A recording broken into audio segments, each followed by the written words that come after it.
The Emerald Trail in Jacksonville is under construction, but it just got a massive boost. It's the largest one-time federal grant the city of Jacksonville has ever received. We're talking about what $147 million can do thanks to the U.S. Department of Transportation. Plus, a new budget agreed to in Florida's legislature. State Senator Jennifer Bradley joins us with things she's excited about and how they affect Northeast Florida on This Week in Jacksonville. Siney died just over a week ago, and the 2024 legislative session came to an end. The only mandate is to agree on a budget. Well, the budget is in, and it's more than $117 billion. It's about $3 billion more than the governor proposed back in December. Healthcare is the largest part of the budget at $46 billion. Legislature also increased funding for K-12 education and gave more than expected for colleges and universities. Now, some of the money approved for Northeast Florida includes the Mosh Genesis project as the Museum of Science and History moves from the South Bank to the old shipyards. Governor DeSantis has veto power over any item he disagrees with before signing that budget into law. Florida Senator Jennifer Bradley is with us today, and so I appreciate this. We just wrapped up. You're probably like, oh, gosh, it's good to be home after that 60 days. But I would love to just hear your impression. Let's talk about some of the success of the legislative session and everything, but where did the budget come out from your view? Hey, Ken, and it's great to be with you. I think we really had a tremendous session. The budget, as you indicated, is our one constitutional duty that we have to get done during session. We could pass no other laws, but our Constitution requires us to pass a budget. And your budget is where your priorities lie. And I think you saw that in our budget, from health care to education to the environment, criminal justice. I think that we have well-resourced those entities throughout the state to make sure that we continue to serve what is a rapidly growing state of Florida. Yeah, always growing, it seems, here in the Sunshine State. So I want to hear about some of the bills you supported and what have you, but you mentioned health care. So the Live Healthy package, so this is a priority for the Senate President and also for, I guess, Governor DeSantis as it went to his desk this week. What is the Live Healthy component of this? What is that program? Yeah, well, Florida has 320 hospitals that serve 23 million people. And our state is growing by almost 1,000 people a day. And so there are challenges in healthcare. We've got to increase access to healthcare. We have to grow our healthcare workforce. Right now, there is a workforce shortage in healthcare, and we really need to prioritize innovation. And you see all those components through Live Healthy, with increased residency slots for doctors, real strategic partnerships between teaching hospitals, especially behavioral health, and we need mental health specialists, in our universities. We really came at it from really a holistic approach, making sure we have preventative care, increasing reimbursement rates for maternity and young moms and families. And I think that that is a bill that is really going to have generational impact as we go forward. Really move the needle on healthcare. So I remember the first time that I heard the phrase telehealth was State Senator Aaron Bean at the time. And he was talking about, oh, this can really change things. And he had been associated with UF Health as well. You presented a bill this session on veterinary telehealth. So I love this idea. How does that work? What are the, and are other states doing this already, or is this new? Yeah, there are some other states that are doing it. Florida is an absolute leader in human telehealth. And what we found is over the last 5 years, this bill has been presented by various sponsors. This year, I filed the bill, fortunate to get it over the finish line. But really, there was no telehealth component to veterinary care. And lack of access to affordable care, veterinary care, is one of the main reasons that pets are surrendered or abandoned. And so this bill really gives an opportunity for families to access that medical care for their pets. Nights, weekends, aging pets, elderly. It's hard for people to take a half a day off work and go to the vet.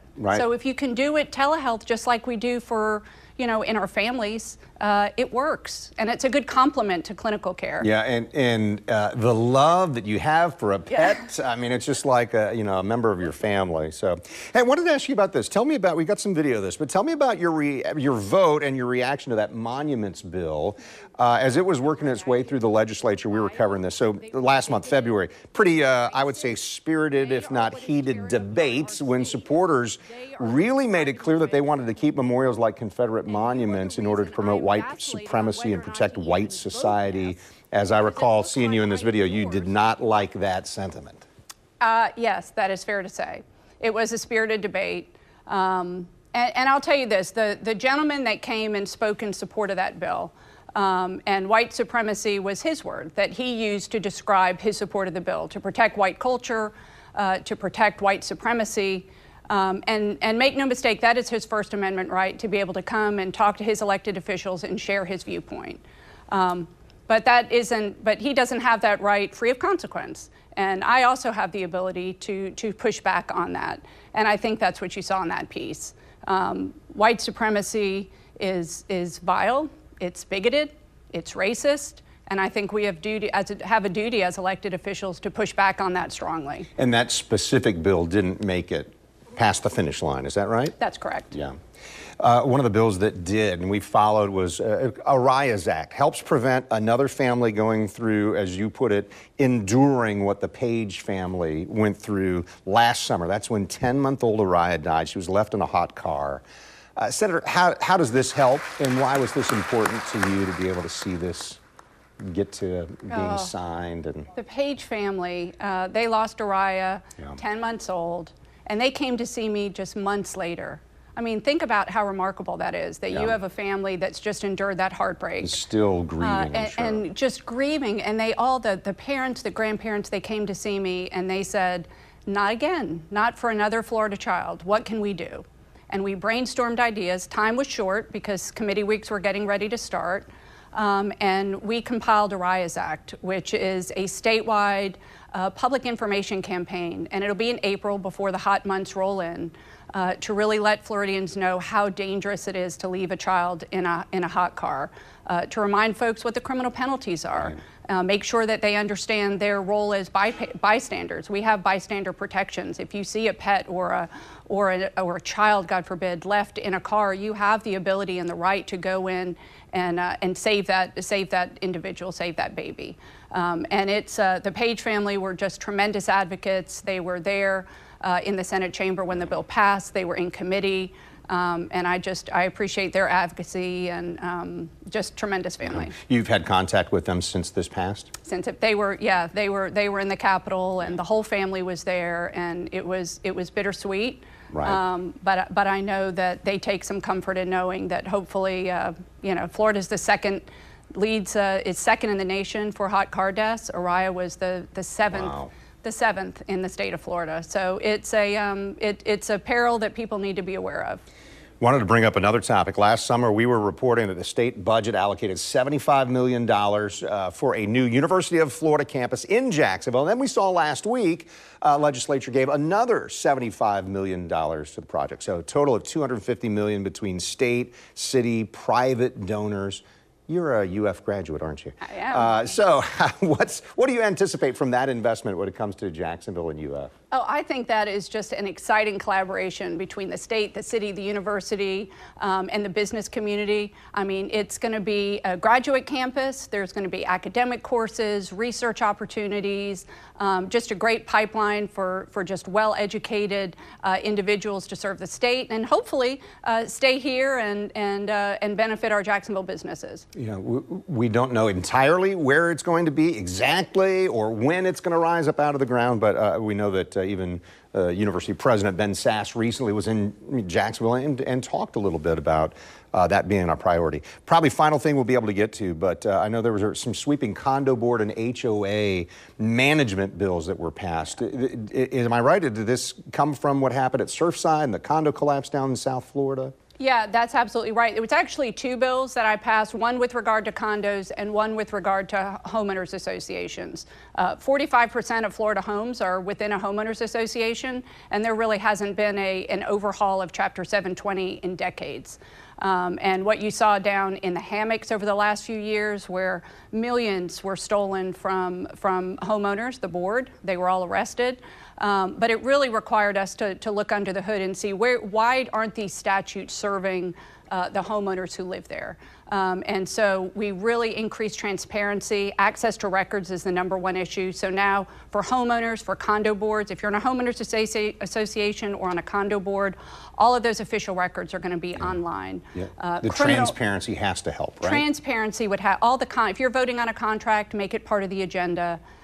Criminal penalties for election fraud, for destroying documents. All of these things, greatly expanded jurisdiction for the Department of Business and Professional Regulation to go in. There are billions of dollars of Floridians' money that are being managed in condos and HOAs, and this gives really needed oversight and accessibility and transparency to the goings-on in these organizations. Yeah. Fun for us, at least on this side, where we're watching to be able to, after session, talk with someone like you and say, okay, what went through? Let's talk about the budget and all of these things. So Senator Jennifer Bradley, appreciate it. Your predecessor, Senator Rob Bradley, was a great friend of the show too, so give him our best as well. I will. Great to be with you. All right, so stay with us. The federal government responded to a big ask from the city of Jacksonville. Jacksonville Transportation Authority CEO Nat Ford. He's with us next on This Week in Jacksonville.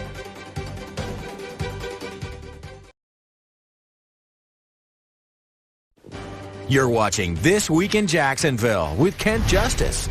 All right, Jacksonville Transportation Authority, City of Jacksonville, and Groundwork Jacksonville, they are still celebrating today. A federal grant of $147 million was awarded to design and construct 5 segments of the Emerald Trail. It's a 30-mile Emerald Trail. It's connecting 14 historic urban neighborhoods to downtown, the St. Johns River, McCoy's Creek, Hogan's Creek. The Emerald Trail is going to link 16 schools, 2 colleges, 3 hospitals, 21 parks, and the Regional Transportation Center, among other destinations. We're talking about restaurants, retail, businesses, and additional 13 schools and 17 parks located within 3 blocks of the trail. As a city-owned public park, the City of Jacksonville is going to maintain and operate the Emerald Trail once it's complete, with the support of Groundwork Jacksonville Emerald Trail stewards. Joining us right now, JTA CEO Nat Ford. There is a lot of excitement about this. Why is this grant a game changer for this project? Well, it's a game changer. The last local option gas tax that was passed in 2021 provided for $132 million in funding. However, that was stretched over a 30-year period. With the $147 million grant plus a local match of $337 million, now $184 million that could be deployed immediately, accelerating the building of this project. One of the things that I saw in the note, and I knew you would want to say, this is a really large grant, right? Yes, and we're extremely proud of the partnership that pulled this together. But $147 million, at least based on our records, and we've checked, that's the largest grant that the city of Jacksonville has received, be it the JTA, City of Jacksonville, and the rest of the entities in our community. So it's monumental, it's historic. As I did some looking into this, so I understand the process included a trip, some of you going to Washington, D.C. and trying to make the case. How did that work and how did that help? Well, that's the process. You know, those of us who have been working in the public space, particularly in transportation, these major infrastructure projects have a major component in terms of funding from the federal government. So it is a normal practice for us to talk to the raters of these grants and the evaluators of these grants and make sure they see the right things. They see the right thing. This is important to fund. And it takes that application from being a written document and we breathe life into it. And so as the CEO, I will meet with those evaluators and talk about Jacksonville and talk about what we're trying to accomplish here, and recognizing that literally hundreds of applications went into this process, and for the JTA and Groundworks in the city to receive this grant against all of that competition, those trips make the difference. Yeah. I want to share with you some things here. A comment from Mayor Donna Deegan on this.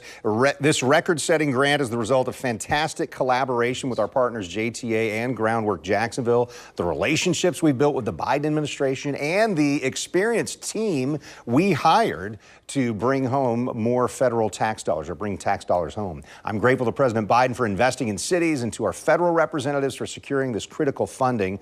We're all excited that more shovels will be in the ground soon. So that was just this last week. And I want you to hear from Congressman Aaron Bean. He was first to kind of make this formal news release about the new funding. He is clearly excited about the project, and we spoke with him from Capitol Hill this week, asked if the money and the grant helps move this project along faster. That's exactly right. Most of the trail is already there or sketched out. So I believe this has the potential to put the ball in the end zone, meaning complete much of the trail that's not already complete. There are some segments of the trail complete. The Swisher Cigar Company sponsored. That's where I helped cut the ribbon at a special ceremony that already has a major link. They donated private money to build that section of the trail. This right here is going to help with the key areas of crossing I-95, crossing some of the rivers and streams, some of the key places. But certainly this is going to get us over the hump, and I wouldn't be surprised over the next year or so that we don't fully complete this trail. Mr. Ford, I know there's, what I understand is like 40% of the trails complete, under construction, or already designed. Yes. What are the next steps here?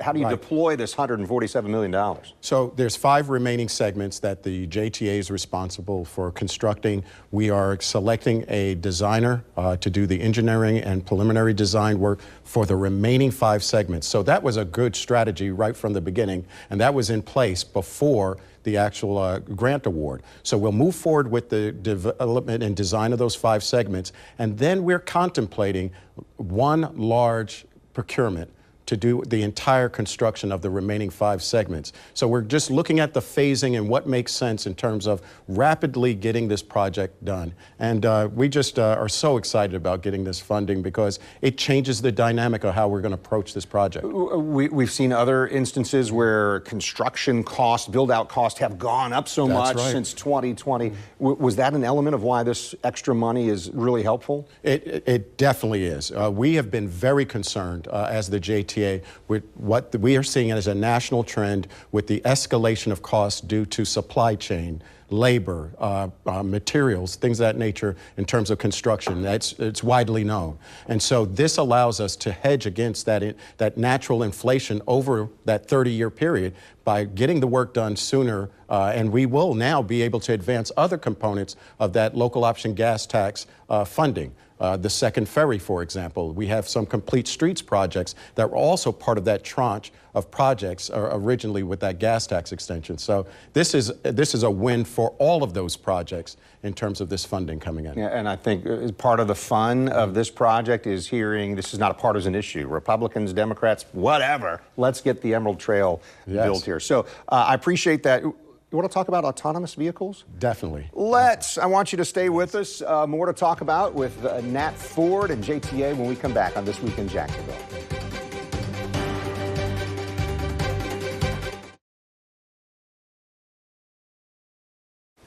You're watching This Week in Jacksonville on Channel 4.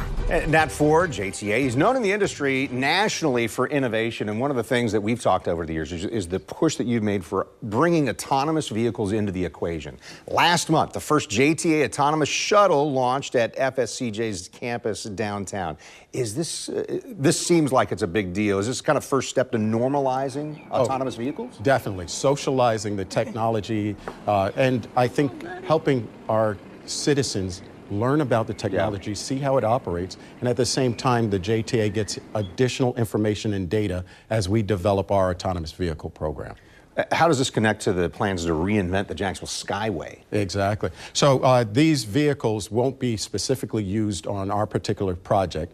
These are first generation vehicles, but we are now looking at Phase 1 Bay Street Innovation Corridor, scheduled to be opening up in the summer of 2025.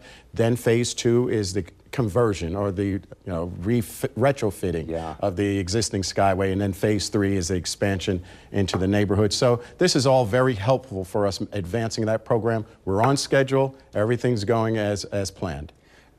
Why did partnering with FSCJ make sense? How did that work for you? This is critical. This is very critical. Yes, the socialization in terms of the students who will be using those vehicles and the faculty, but also they are training the technicians that will then work and support the JTA, and hopefully we'll be able to identify a manufacturer to build these vehicles in Jacksonville. That will give us an opportunity to also provide a workforce for the manufacturer, recognizing that Buy America requires that these vehicles be built and the components come from the United States.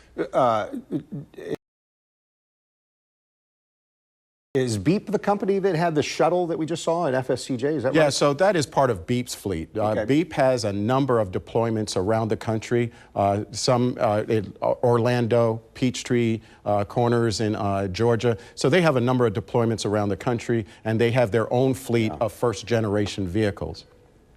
Bay Street Innovation Corner, you said it's still on track to launch in 2025? Still on track to launch in 2025. We've got our final plans over at the city for final approval, and then we hope to have within the next 2 months a groundbreaking on the Automation and Innovation Center. And we would not be here but for our congressional delegation, our senators, our congressmen who, supported us in getting the original build grant to start this program. And then obviously the city, our mayors, they've been supportive, and along with city council. So this is exciting, transformative time in transportation, and Jacksonville is at the forefront of it. Yeah, and interesting that you said that, because last segment we're talking about the big grant that just came in, That's Emerald right. Trail, but obviously federal support in addition to what the state and the city might do for autonomous vehicles as well. Nathaniel Ford, JTA, thank you so much. Thank you for having me. I knew it was a short turnaround, but I said, this just happened. We should do this segment. We should talk about it. No, this definitely should be celebrated. All right. Thank you very much. Thank you. All right, This Week in Jacksonville airs each Sunday morning at this time. I'm Kent Justice, so thanks for watching on air on Channel 4 and the CW17. And you'll find us online at news4jax.com or streaming on News4Jax Plus. And don't forget to check out our podcast, This Week in Jacksonville Business Edition, focusing on economic development of the River City and our region. This week's episode looks at the impact of the players, which wraps up later today in Ponte Vedra. Executive Director Lee Smith joining me from the course. You'll find new episodes every Thursday at 9 a.m.